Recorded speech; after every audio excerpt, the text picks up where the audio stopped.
Today we have a special guest at the New York studio. The international economy has been changing rapidly since the outbreak of a pandemic 2 years ago. So I invited an international economic expert to ask questions about various issues. Let me introduce Mike Gallagher, Managing Director of Continuum Economics, a think tank and leading independent research firm. Mr. Gallagher is head of market research at the institution and has worked as an economist and analyst at many financial companies. He is currently based in London.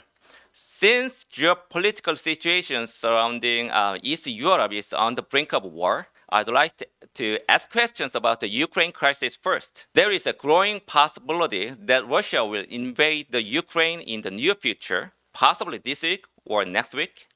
That's what intelligence agencies are telling us. Some people think that Russia's invasion of Ukraine is inevitable and imminent.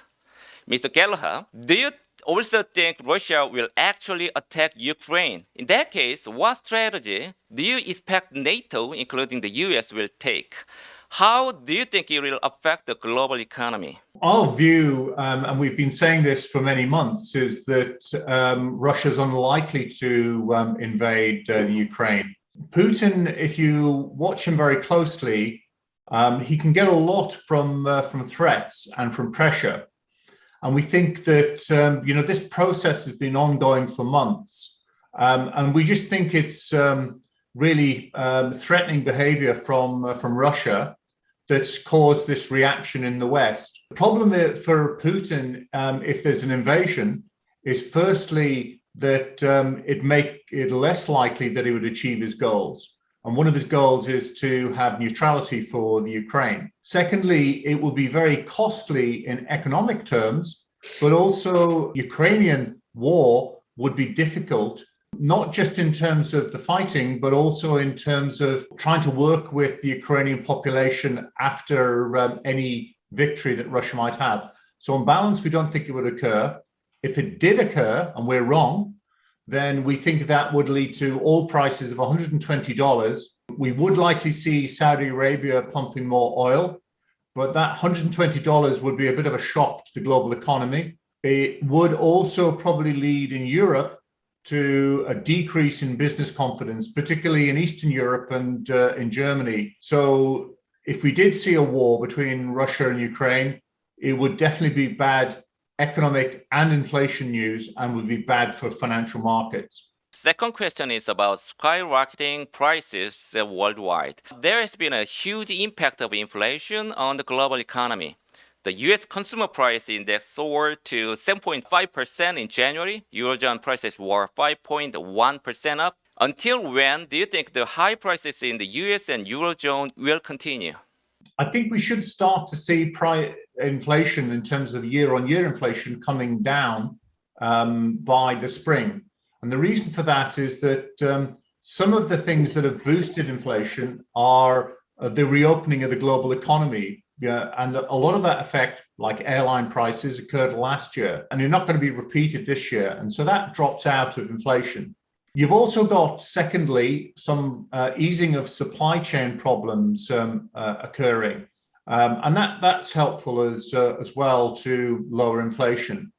But it will take time. In the US, you've got wage inflation, and in Europe, you've got energy price inflation.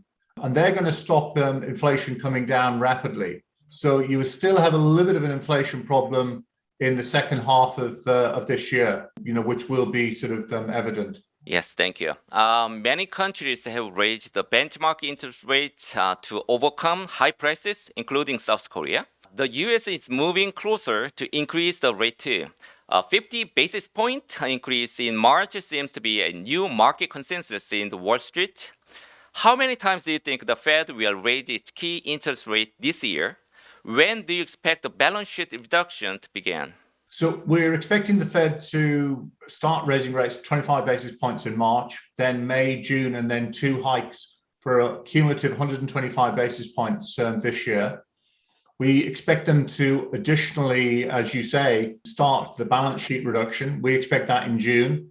And we expect somewhere in the order of $65 billion a month to occur in terms of that. That's a fair amount of tightening from the Fed, and will slow U.S. growth. So it's got to be sort of respected as pretty robust action, I think.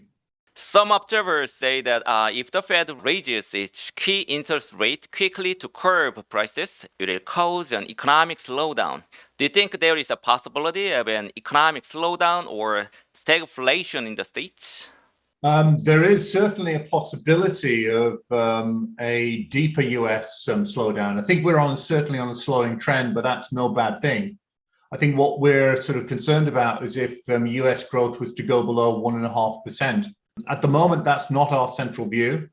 But if the Fed had to move even more than we're suggesting, then that would increase the risk of a harder landing for the US economy in 2023 and 2024. So it is a possibility that we could sort of see. Stagflation, I'm not so sure that is a risk, because you are likely, I think, to see some of the inflation elevation to disappear this year. And I think the Fed would have no choice but to actually act a little bit against the inflation. So it's more about inflation coming down, but not coming down fast enough, that then prompts more aggressive Fed action, which prompts a harder landing for the US economy.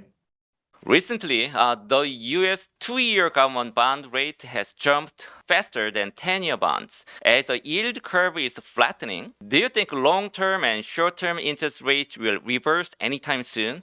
What will be the ramifications and impact on the US economy if it becomes a reality?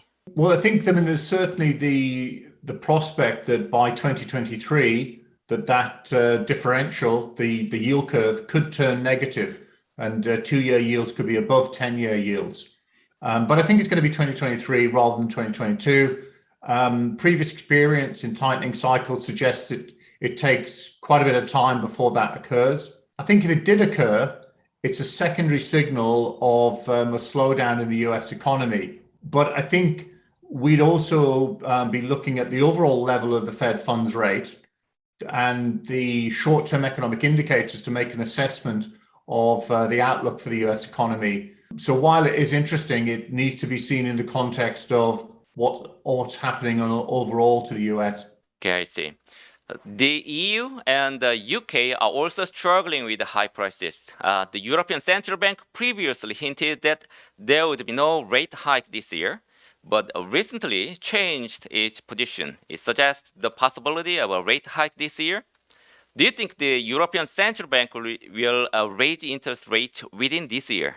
We sort of tend not to think that. We actually think that European inflation is different to the US, because there's no real wage inflation problems in Europe in contrast to the US. Secondly, although inflation is high, that's due to European gas prices, and that's squeezing living standards. You're going to see a situation where consumption could disappoint in Europe because people don't have the spare money to spend. And that then causes more of a slowdown this year. And that sort of stops the ability for the ECB to actually raise interest rates. So at the moment, we think that they're making a warning, but they won't follow through. What about UK? UK, I think, has been different from Europe and a bit more nearer to the US. So you do have wage inflation problems in Europe, in the UK in contrast to Europe. You've also got a permanent supply chain problem in the UK in the shape of Brexit. Brexit is having an impact in terms of elevating inflation.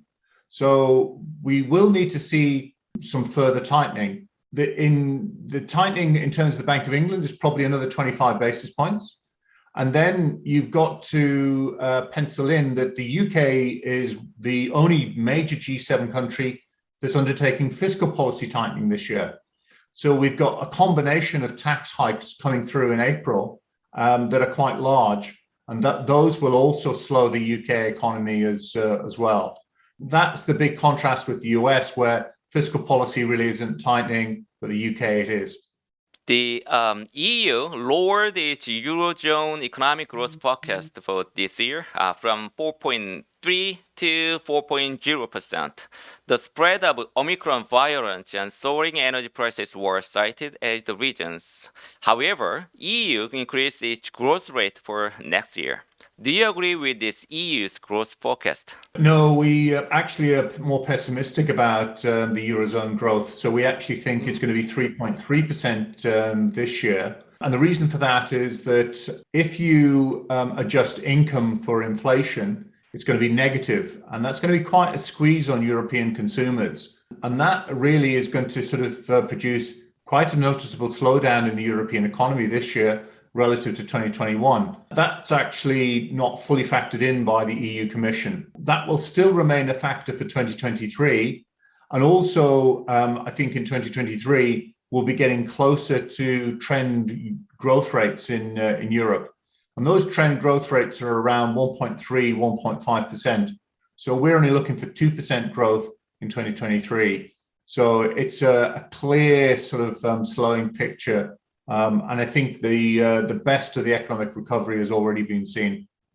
Okay, thank you so much for sharing your ideas on the global economy with our Korean viewers and investors. Stay safe and well. Thank you.